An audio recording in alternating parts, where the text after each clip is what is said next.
Through 4 weeks of play, the Scarlet Knights are now 3-1 after pulling off a tough win at the Naval Academy. Of course, they'll welcome the Green Wave of Tulane to High Point Solutions Stadium this weekend. Here to talk about that game and more, we're joined by Tom Luicci. Now, Tom, before we get into Tulane, I want to rewind a week.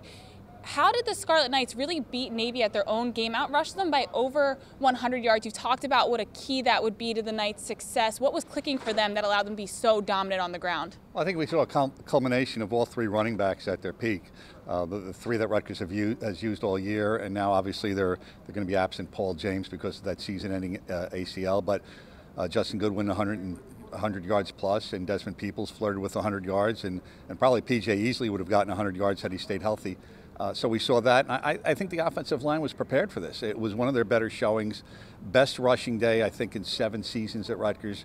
So we saw kind of all that come together, and it was important because it allowed Gary Nova to have an efficient passing game where there wasn't a lot of pressure on him. And as you know, you're right, Rutgers did beat them at their own game, but the flip side of that was Navy passed for a lot of yards, which they generally don't do.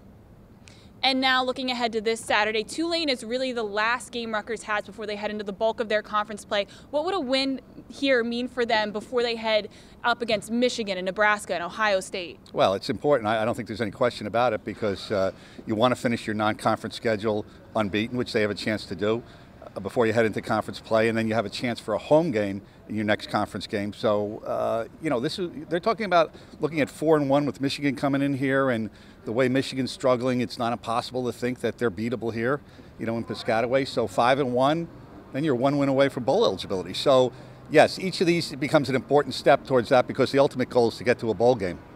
And what will it take for the Scarlet Knights to beat the Green Wave this weekend?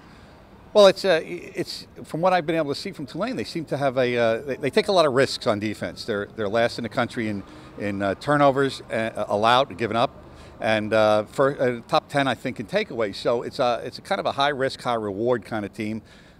I think defensively, Rutgers should be able to have some success. Tulane has run the ball well. They're a big play team. One of their wide receivers, Xavier Rush, has 3 touchdown catches of 60 yards or more. They have a running back, Sherman Beatty, who is averaging 7.3 yards per carry. He's got a 90-yard touchdown. He's got a 73-yard run. But in Tanner Lee, their redshirt freshman quarterback, they have a young guy. He's completing 47% of his passes. He's got 9 interceptions.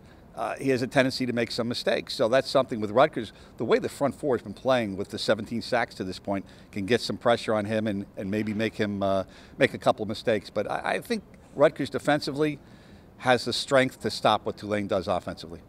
Thank you so much, Tom. That game will be this weekend at High Point Solutions Stadium at noon. And if you can't make it to the stadium on Saturday, it will also be on ESPN News. From the Bubble with Tom Luicci, I'm Taryn Hatcher.